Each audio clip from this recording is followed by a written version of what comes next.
My son-in-law looked me dead in the eye over Sunday dinner and said, "Pop, the Alaska cruise is really more of a young people's thing. You'd just be miserable on those excursions. Stay home, watch the dogs. We'll bring you back a magnet." His parents, who are 71 and 73, just kept eating their pot roast like nobody had said a word. My daughter laughed. They flew out of SeaTac 11 days later. By the time their ship docked in Vancouver, my house had a new owner. My bank accounts had been restructured, and I was sitting in seat 2A on a flight to Anchorage, drinking a Bloody Mary that cost more than the dog food I'd been buying for their 2 Labradoodles for the past 4 years. They called me 61 times in the first 6 hours. Before I tell you what happened next, do me a favor and hit subscribe, and let me know in the comments where you're listening from. I want to know I'm not the only one out here who finally said enough. My name doesn't matter much for this story. What matters is I'm 68 years old. I retired 3 years ago after 34 years as a structural engineer at a firm that built half the bridges in the Pacific Northwest, and I've been a widower since the spring of 2021. My wife's name was Eleanor. We were married 41 years. She was the kind of woman who remembered everybody's birthday and made the kind of pie crust that won ribbons at the Whatcom County Fair 3 years running. I keep her picture on the mantel in a frame I made myself out of cedar from a tree that came down in our yard in the windstorm of '93. When Eleanor died, our daughter Meredith and her husband Tobias moved in with me just for a few months while they figured out their next steps. Tobias had quote-unquote pivoted out of his marketing job to start a podcast about cryptocurrency. Meredith had recently quit her position at a real estate agency because of office politics.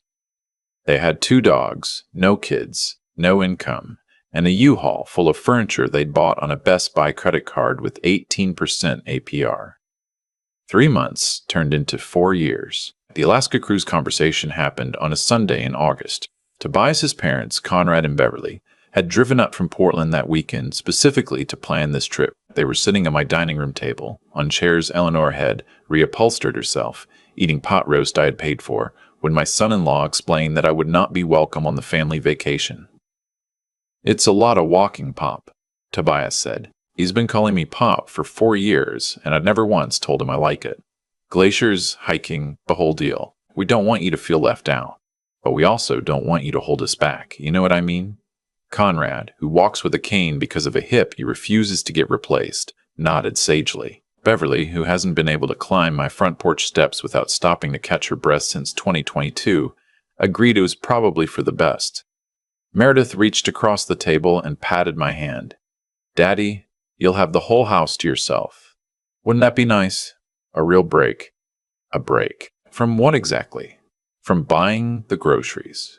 From paying the property taxes. From listening to Tobias explain blockchain to me at 6 in the morning while he heated up the leftovers I'd made the night before. From walking their dogs, because Meredith said the cold hurt her knees, and she's 36. "That's thoughtful of you," I said, and I cut another piece of pot roast. Beverly smiled at me with her dentures. "Tobias and Meredith have been so good to you, taking care of you all this time. You really should let them have this." I almost laughed. I almost stood up from the table and asked her to repeat that sentence, and I almost asked her if she had any idea how much her son had cost me since 2021. But Eleanor used to say that the loudest revenge is always the quietest at the start. So I just nodded and asked who wanted coffee. That night, I did something I hadn't done in 40 years of marriage. I lay in bed and I cried. Not the polite, dignified crying of a man at his wife's funeral. The real kind. The kind that comes up out of your stomach. I missed Eleanor so much I couldn't breathe. She would have torn the roof off the house if she'd heard her son-in-law speak to me that way. She would have grabbed Meredith by the elbow and walked her into the kitchen and asked her if she'd lost her mind. But Eleanor wasn't there. Eleanor was up at Greenacres Cemetery under a granite stone I picked out alone. And then, around 2 in the morning, I heard them.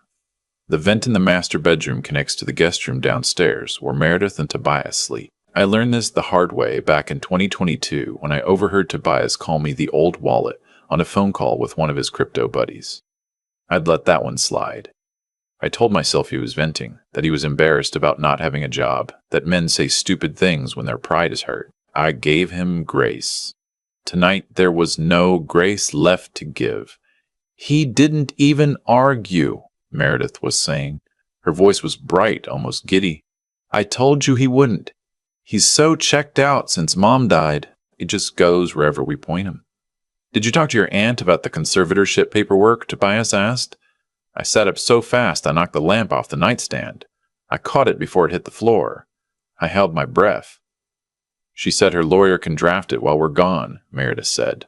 We just need to show a pattern of decline. The forgetting things, the falling asleep in the recliner, the way he repeats stories. Aunt Patricia says any judge in King County will sign it without blinking. He's 68. He lives alone. His wife is dead. It's textbook. And then what? Conrad's voice. Conrad was in my house in the middle of the night talking about taking control of my life. They'd given my in-laws the upstairs den as a guest room, and they were all in there together. Once you have conservatorship, then we sell, Tobias said. House is worth what, $850? $900,000? We split it 4 ways after we set Daddy up at that memory care place in Bellingham. Mom and Dad get their cut. We get ours. Everybody walks away happy. Memory care? Beverly said. Sweetie, your father doesn't have memory issues. He doesn't need to, Meredith said. We just need a doctor to say he might. Aunt Patricia knows somebody.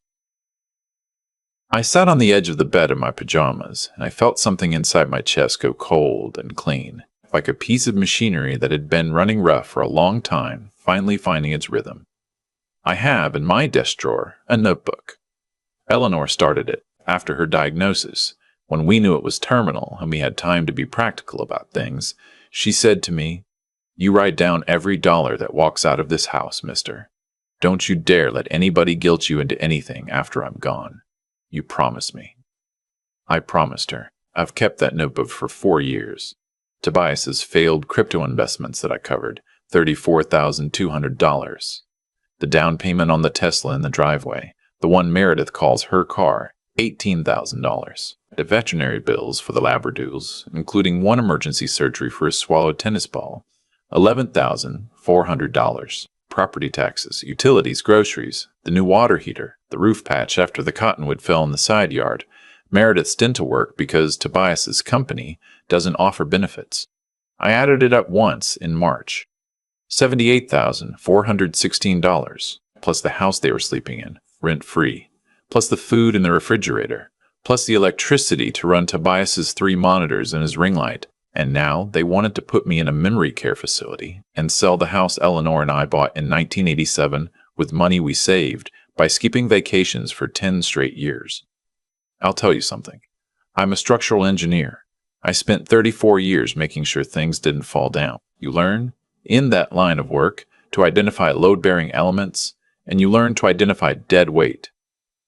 I've been load-bearing for this family for 4 years, and I'd been carrying dead weight the whole time. The math was simple. The math had always been simple. The math had always been simple. I just hadn't been willing to do it. I lay back down. I did not sleep, but I rested. I watched the ceiling fan turn, and I thought about the quiet revenge Onar used to talk about. By dawn, I had a list. Step 1 was the hardest, because it required me to act.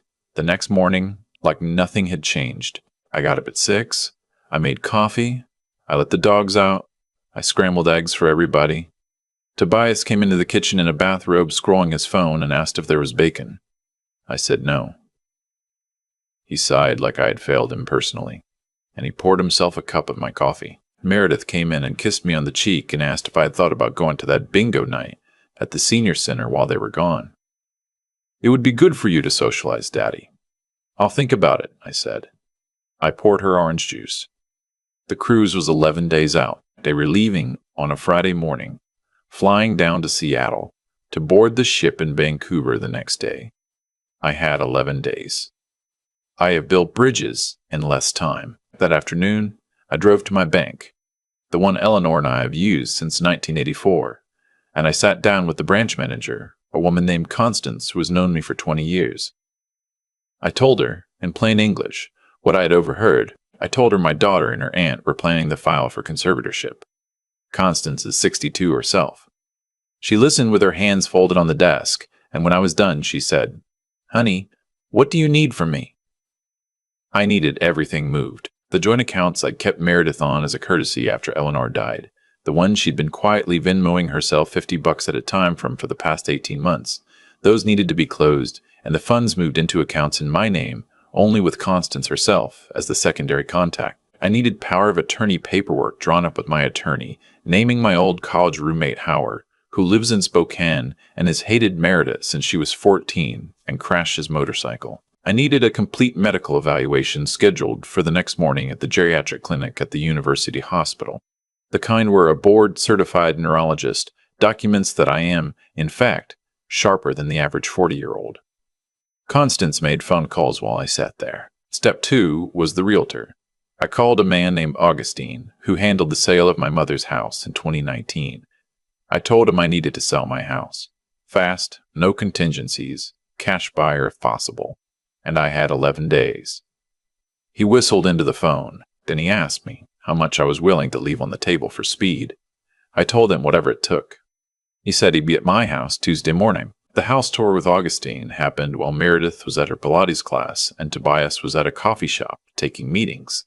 Augustine walked through every room with a measuring tape and a clipboard, and he said, "You've taken excellent care of this place." The hardwoods Eleanor had refinished in 2008. The kitchen we'd remodeled in 2014 for our 30th anniversary. The deck I built myself the summer I turned 50. He gave me a number. He said he could probably get me $80,000 more if I waited 6 months. I told him I didn't have 6 months. I had 11 days. He had 3 cash offers by Friday morning, the day they flew out. I drove them to the airport, all 4 of them, with their matching luggage they bought on my Costco card. Tobias kept saying things like, "You sure you're good, Pop? You remember how to use the microwave, right?" And Meredith kept telling me to make sure to lock up and to call her if I felt confused. Conrad slept in the back seat. Beverly asked me 3 times if I had remembered to pack their cruise documents in their carry-on, even though she had personally packed them because she had forgotten she packed them. At the curb at SeaTac, Meredith hugged me. She actually had tears in her eyes. "I love you, Daddy," she said. "We'll bring you back something nice." "Have a wonderful time," I said. And I meant it. I wanted them to have the most wonderful time of their lives. I wanted them to remember every cocktail and every glacier and every formal dinner, because it was going to be the last vacation that family ever took on my dime. I drove home. I made myself a sandwich. I called Augustine and accepted the highest offer, a cash bid from a doctor and his wife, who were relocating from Boston. $60,000 under what Augustine thought we could get with patience, but $75,000 over the assessor's value. I signed the preliminary paperwork at his office that afternoon. Closing was scheduled for the following Wednesday. The buyers wanted a fast move-in. It worked perfectly with my timeline. Then I called the storage facility out by the airport and rented the largest unit they had. I called a moving company and booked them for Monday and Tuesday. Saturday morning, the cruise ship pulled out of Vancouver. I know this because Meredith fast-timed me from the deck, holding up a glass of champagne, the wind blowing her hair around. "Daddy, look at this view. Are you eating? Did you remember your blood pressure pill?" I left them on the counter in the little day-of-the-week container. "I'm eating," I said. "View's beautiful." Behind her, I could see Tobias laughing with Conrad and Beverly. They were all wearing matching cruise lanyards. They looked like the cover of Norwegian Cruise Line brochure. "I love you, Daddy. We're going to have the best time." "I love you too, sweetheart," I said. And in that moment, I did. I loved the daughter Eleanor and I had raised. I loved the 7-year-old girl who used to sit on the workshop floor and hand me nails. That girl was somewhere inside the woman holding the champagne flute. I loved her, and I was about to do the hardest thing a father can do, which is teach a grown child the lesson she has refused to learn from anyone else. I hung up. I started packing.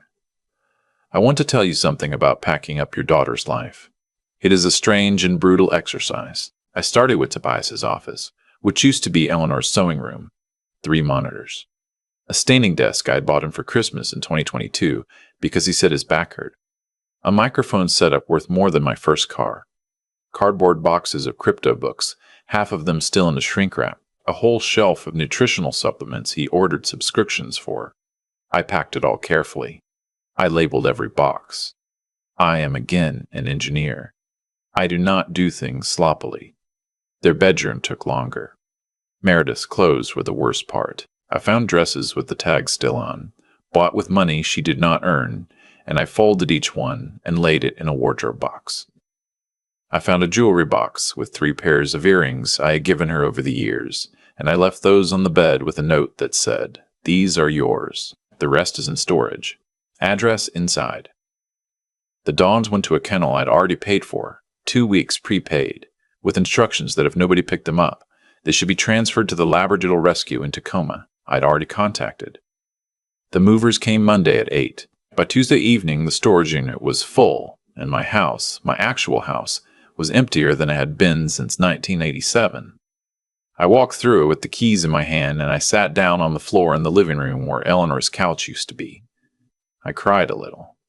Not the same crying as before, a different kind.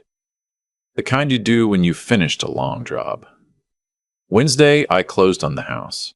$890,000 wired to my new account by lunchtime. Augustin took me out for steak afterward and told me he'd never closed a deal that fast in 26 years. I rented a furnished apartment downtown, near the waterfront, 1 bedroom, big windows, on a 6-month lease. I moved in Wednesday night with Eleanor's picture, my cedar frame, my notebook, 3 suits, my work boots, my fishing tackle, and a box of photo albums. Everything else from my own life I'd put in a separate small storage unit to figure out later. Thursday, I called Howard in Spokane and told him the whole story. Howard laughed for about 3 straight minutes. Then he said, "Eleanor would be so proud of you." I think she would. Friday morning, 8 days after they'd boarded the cruise, I bought myself a first-class ticket on Alaska Airlines from SeaTac to Anchorage. I packed a small suitcase. I drove to the airport in my own car, which I'd had detailed and tuned up, and I parked in long term, and I checked 1 bag, and I sat down at the gate with a coffee and a copy of the Seattle Times. I felt 25 years old. The flight attendant on Alaska 87 was a woman in her 50s named Patricia, which I took as a sign. She brought me a Bloody Mary before we even pushed back from the gate. "First trip to Anchorage?" she asked. "First trip to Anchorage?" she asked. Sir squeezed my shoulder. "Welcome aboard. We'll take good care of you." I hadn't realized how much I needed somebody to say that. The cruise ship was docking in Juneau the day I landed in Anchorage. I knew this because Tobias had emailed me their itinerary 3 weeks ago, in case there was an emergency. He had also helpfully included the name of their ship and their cabin number. I made a note of it. I checked into a hotel downtown that overlooked the inlet, and I called my next-door neighbor, a woman named Henrietta, who has lived next to Eleanor and me since 1995. Henrietta is 74, and she has been my eyes on the house all week. She had agreed, with great enthusiasm, to be there when the family came home. "David," she said, and she has called me David for 30 years. The only person who's been allowed to. "When are they back?" "Next Tuesday afternoon." The Uber from the airport. The new owners take possession Monday morning. Henrietta cackled. She actually cackled. "Oh, I'm going to be on my porch with a glass of wine." "That's why I called you, Henny. I need a play-by-play. Honey, you'll get one. I spent the weekend in Anchorage doing things my family had decided I was incapable of doing. I went on a glacier hike with a tour group, 8 miles, moderate to strenuous, no problem. I went out on a fishing charter and caught a halibut that weighed 40 pounds. I ate king crab at a restaurant on the water. I rode in a small plane over Denali. The pilot was a woman in her 30s who told me I was the calmest passenger she'd had all season. My phone by Sunday night had 42 missed calls, and I hadn't even started the real show yet. Monday morning, the new owners moved in. Henrietta sent me a picture of the moving truck in the driveway. Monday afternoon, I got the wire confirmation that the rest of the house funds had cleared. Monday night, I had dinner alone at a steakhouse in Anchorage and toasted Eleanor with a glass of Cabernet she would have loved. Tuesday, around 3 in the afternoon Pacific time, Henrietta called. "They're here," she whispered. I could hear her chuckling. "Oh, David. Oh, you should see this. Tell me everything." The Uber pulled up. Meredith got out first. She walks up to the front door with her suitcase. She stops. She looks at the door. There's a different mat. She turns around. She says something to Tobias. Tobias gets out. He's got the parents with him. They're moving slow. Meredith tries her key. Honey, the key doesn't work. She tries it again. She tries it upside down. She steps back and looks at the windows. The new owners have already hung curtains. Different curtains. I could picture every second of it, the confusion on my daughter's face, the slow dawning realization, the look at the house number to make sure they were in the right place. Now she's banging on the door, Henrietta said. The wife answers. Nice lady, by the way. I introduced myself this morning. Meredith starts yelling. Tobias is yelling. The wife closes the door. Now Meredith is on the phone. Oh, she's calling somebody, probably you. My phone buzzed at the same moment. I let it ring. Now the husband has come out. He's a tall fella. He's got his hand up like he's telling them to back off the property. Conrad is sitting on the curb. Beverly is crying. Tobias is on his phone. He looks like he's about to throw it. Send them over to you, Henny. Tell them what I told you to tell them. Oh, I will. Hold on. Here comes Meredith now. Hi, sweetie. I could hear Henrietta's voice change to her sweet old neighbor lady voice. How was your trip? I could hear Meredith's voice in the background, frantic, cracking. Henrietta, where's my dad? Where's Daddy? There are people in our house. Oh, honey, didn't your father tell you? He sold the house. Your things are all in a storage unit. He left you the address. Are you all right? You look pale. Do you want to come sit down? He. What? Sold the house, sweetie. Closed last Wednesday. He said he'd been thinking about it for a while. I heard a sound on the other end of the line that was somewhere between a scream and a sob. Then I heard Tobias's voice in the background, much louder, using language I won't repeat here. Then Henrietta said, very calmly, I'm going to go inside now. You all have a good evening. And she hung up. I sat on my hotel bed in Anchorage and I looked at Eleanor's picture on the nightstand and I said out loud, we did it, sweetheart. The phone rang again. Meredith. I let it go to voicemail. It rang again. Tobias. Voicemail. Conrad. Voicemail. Conrad. Voicemail. Conrad. Voicemail. Meredith. Voicemail. Meredith. Meredith. Meredith. The voicemail started polite. Daddy, please call me. There's been some kind of mix-up with the house. We're worried about you. By the 5th one, she was crying. By the 10th, she was furious. How could you do this to us? How could you do this to Emmy? This is my home. This is where I grew up. By the 15th, Tobias was on the phone screaming about lawsuits. By the 20th, Conrad was using his calm old man voice trying to talk me down. By the 30th, Meredith was begging. I listened to every single one. It took me almost 2 hours. I wanted to hear them all. I owed them that, I think. Or I owed myself that. I waited until the next morning. Then I called my daughter back. She answered before the first ring finished. Dottie D. Where are you? What is happening? We're in a hotel. The house is gone. Our stuff is gone. What did you do? I let her go for a while. I let her cry. I let her ask the same question 7 different ways. I let Tobias yell into the phone in the background. I let Beverly start sobbing about how she'd never been so humiliated. I just sat on the hotel balcony in Anchorage and I listened.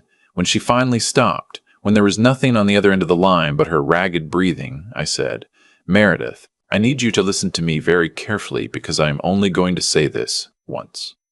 She sniffled. The night before you left, I heard you. The vent in the master bedroom connects to the den. I heard you and your husband and your in-laws planning to file for conservatorship. I heard you talk about getting a doctor to falsify a memory care diagnosis. I heard you discuss splitting the proceeds of my house 4 ways after you put me in a facility. Silence. Daddy, I'm not finished. I have been keeping a notebook since your mother died. I know exactly how much money I have spent supporting you and your husband for the last 4 years. The number is $78,416, not counting rent, food, or utilities. I have been carrying you. I did it because I love you, and because your mother loved you, and because I thought, eventually, you would find your feet." She was crying again. "Quieter now. Instead, you decided I was a problem to be solved. So I solved myself. The house is sold. Your things are in storage. The address is on a card I left with Henrietta. The unit is paid to the end of the year.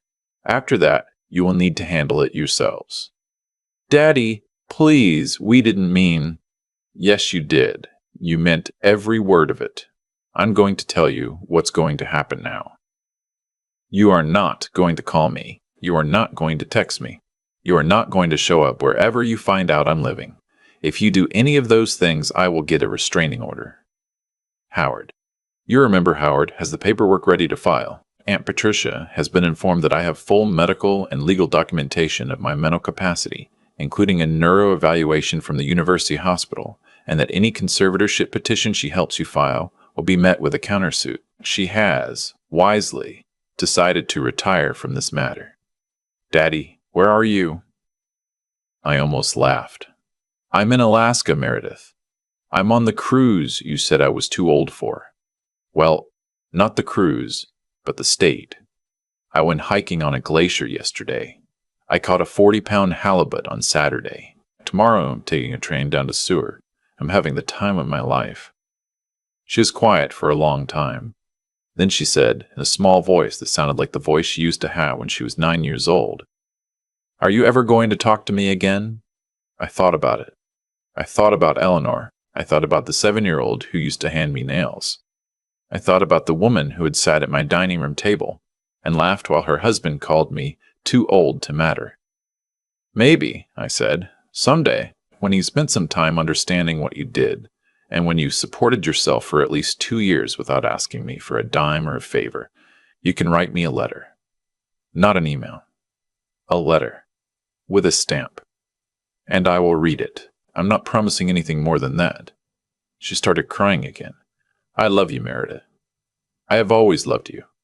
But I'm done being your wallet, and I'm done being your fool. Take care of yourself. Take care of your husband. Maybe think about getting a job." I hung up. I sat on that balcony for a long time. The sun was setting over the inlet. The water was the color of pewter. I felt sad, the way you feel sad when you finish something important. I felt clean, the way you feel after a long shower. I felt for the first time in 4 years like I was the one steering my own life. That night, I went to dinner by myself. The hostess asked if anyone would be joining me. I said no, just me. She seated me at a window table. The waiter recommended the king salmon and a glass of Pinot Noir. I ordered both. While I waited for the food, I took out a small notebook, a new one, blank, that I'd bought at the hotel gift shop. On the first page, I wrote, "Things I am going to do now that I have my life back. Number 1, learn to use a fly rod properly. Number 2, drive Route 66 in a convertible. Number 3, take Henrietta to dinner. She earned it. Number 4, visit Eleanor's grave and tell her everything. I'm doing number 4 next week. I already had the flowers picked out. The kind she liked, the white peonies she used to grow along the fence in the side yard. I'm going to sit down on that bench they have by her stone, and I'm going to tell her every single thing. The cruise, the conservatorship, the notebook, the sale, the call, all of it. I think she'll smile. I think she might even laugh. I'll tell you something I've learned, sitting alone in this hotel room in Anchorage with 61 missed calls on my phone and a halibut steak in my belly and the rest of my life ahead of me. There comes a time when love is not enough. Love did not stop my daughter from planning to put me in a memory care unit so she could sell my house. Love did not stop my son-in-law from calling me a wallet. Love did not stop a 73-year-old woman from telling me her son had been so good to me. Love is necessary, but love is not sufficient. What is sufficient, what is enough, is respect. And the only way to teach somebody respect when they have decided you don't deserve any is to stop giving them access to the parts of you that they've been taking for granted. I gave my family access to my home, my money, my time, my food, my love, my late wife's memory. I gave them 4 years of being carried. They thanked me by planning my disposal. So I disposed of myself first, on my own terms, with first-class tickets, and a halibut, and a hotel room with the view of an inlet that has been there for 10,000 years, and will be there for 10,000 more. If you're out there listening, and you've been carrying somebody who calls you a burden, I want you to hear me. You are not too old. You are not in decline. You are not a problem to be solved. You are the load-bearing wall, and the day you walk out is the day they find out what they've been resting on the whole time. Eleanor used to say, the loudest revenge is always the quietest at the start. Mine started with a pot roast and a polite nod and a notebook in a drawer. It ended with a phone going to voicemail 61 times while I watched the sunset over Cook Inlet. If you liked this story, hit that like button, subscribe to Honey Revenge, and tell me down in the comments where you're listening from, and whether you've ever had to do what I did. I read every comment. We'll see each other in the next story. Until then, take care of yourself first. Nobody else is going to do it for you. I sat on that hotel balcony in Anchorage for a long time after I hung up on my daughter, and I thought about how we got here. Not just me and Meredith, but all of us. Every parent who has ever been called too old. Every father who has ever been told to stay home and watch the dogs. Every mother who has been quietly written out of a vacation she paid for. The truth is, none of this happened in a single moment. It happened the way a bridge collapses, slowly and then all at once. I let Tobias call me Pop the first time without correcting him, and then I let him call me Pop 1,000 more times. I let Meredith Venmo herself $50 without saying anything, and then she did it for 18 months. I told myself I was being kind. I told myself Eleanor would have wanted me to keep the peace. I was wrong. Eleanor would have wanted me to keep my dignity, and dignity does not survive 1,000 small surrenders. That is the cause. The effect was 4 people sitting in my dining room planning to put me in a memory care unit so they could sell my house. They did not become that way overnight. I taught them, one quiet concession at a time, that there were no consequences for treating me as a resource instead of a person. I think a lot, now, about the difference between being good and being a doormat. Being good means you give freely from a place of strength. Being a doormat means you give because you are afraid of what happens if you stop. For 4 years, I told myself I was being good. I was not. I was being afraid. Afraid of being alone in a house too big for one person. Afraid of losing my daughter the way I had already lost my wife. Afraid that if I drew a line, nobody would stand on my side of it. What I learned, in 11 days between that pot roast and that first-class seat, is that nobody can stand on your side of the line until you draw one. Strength is not loud. It is not cruel. It is not vengeful in the cartoon sense of the word. Strength is a notebook in a drawer. Strength is a phone call to a banker who has known you for 20 years. Strength is a moving truck booked for Tuesday. Strength is finishing what you start, even when the person you are finishing it on is your own child. I want you to hear me, whoever you are. If somebody in your life has decided that your years of giving entitle them to your future, you are allowed to disagree. You are allowed to be quiet about it. You are allowed to let them keep talking while you make your own arrangements. You are allowed to love them and still walk away from them. The love does not stop. The access does. There is a difference, and learning that difference at 68 years old was the most important lesson of my life. Eleanor would be proud. I am, finally, proud of myself.